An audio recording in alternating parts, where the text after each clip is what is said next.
Can I tell you something I wish someone had told me at 16? Your childhood explains you, but it doesn't have to define you. We spend so much of our lives believing we're products of what happened to us, where we grew up, what we didn't have, the words other people spoke over us, and the pain we experienced. And while those things do shape us, they don't get to decide who we become. So today, I want to tell you about the girl I used to be. Not because my story is extraordinary, but because maybe you'll recognize pieces of your own story in mine. Because if there's one thing I learned, it's this.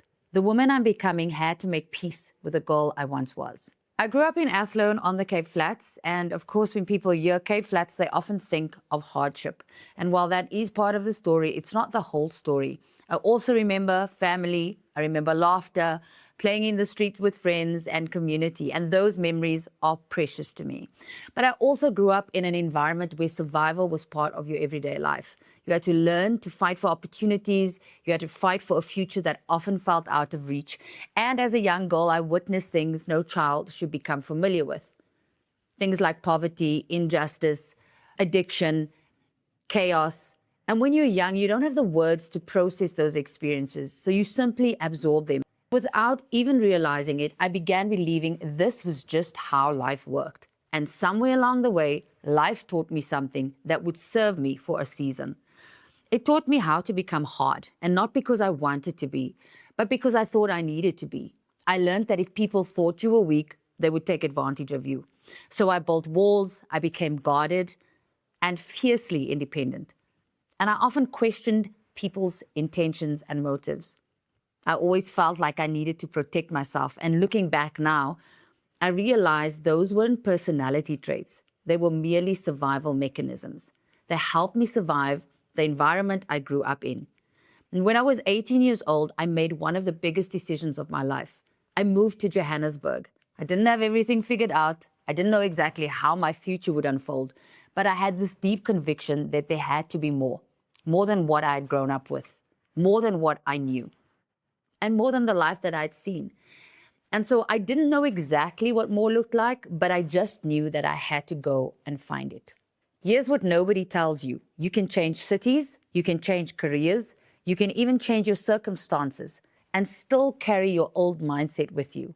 I'd left the Cape Flats, but I hadn't fully left behind the survival mindset I had developed there. And that realization didn't come overnight. And it came much later. I really found myself constantly in conflict, wanting to experience joy, but I always found myself pulled back by fear. I wanted to build meaningful relationships, but I struggled to trust people. I also wanted to believe the best about others, but my instinct was also to protect myself. I would make progress and then fall right back into my default settings. I would build a wall and then wonder why I felt alone. I had become so good at surviving that I didn't know how to simply live.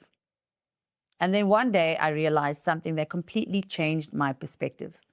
The version of me that had helped me survive couldn't become the version of me that would fulfill my purpose. That version of Erin had done exactly what she needed to do. She survived, protected herself, and kept moving forward. But where God was taking me, it required something different. It required healing and trust and intentionally renewing my thinking and my mind. I needed to stop seeing the world through the lens of fear and start seeing it through the lens of possibility. I realized this over and over again throughout my life. Every new level demands a new version of you, not a different person, a transformed person, because every opportunity asks this question. Not what have you achieved, but who have you become? Because your next season will always demand more from you than the last one did.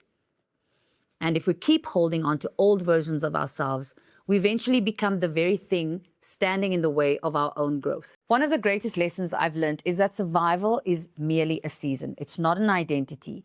And there are moments when life requires you to fight, to endure, to persevere.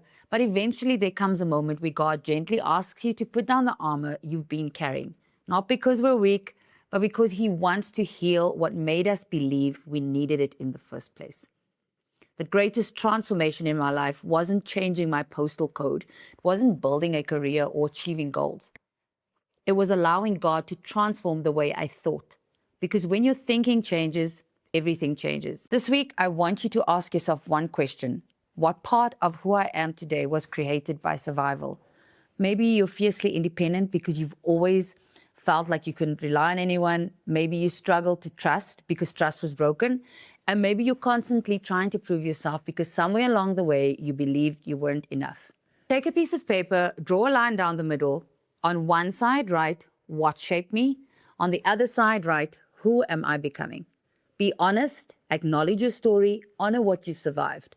But don't let yesterday decide tomorrow. The reason this podcast is called The Emerge Era is because I don't believe transformation happens in one moment. I believe it happens through becoming.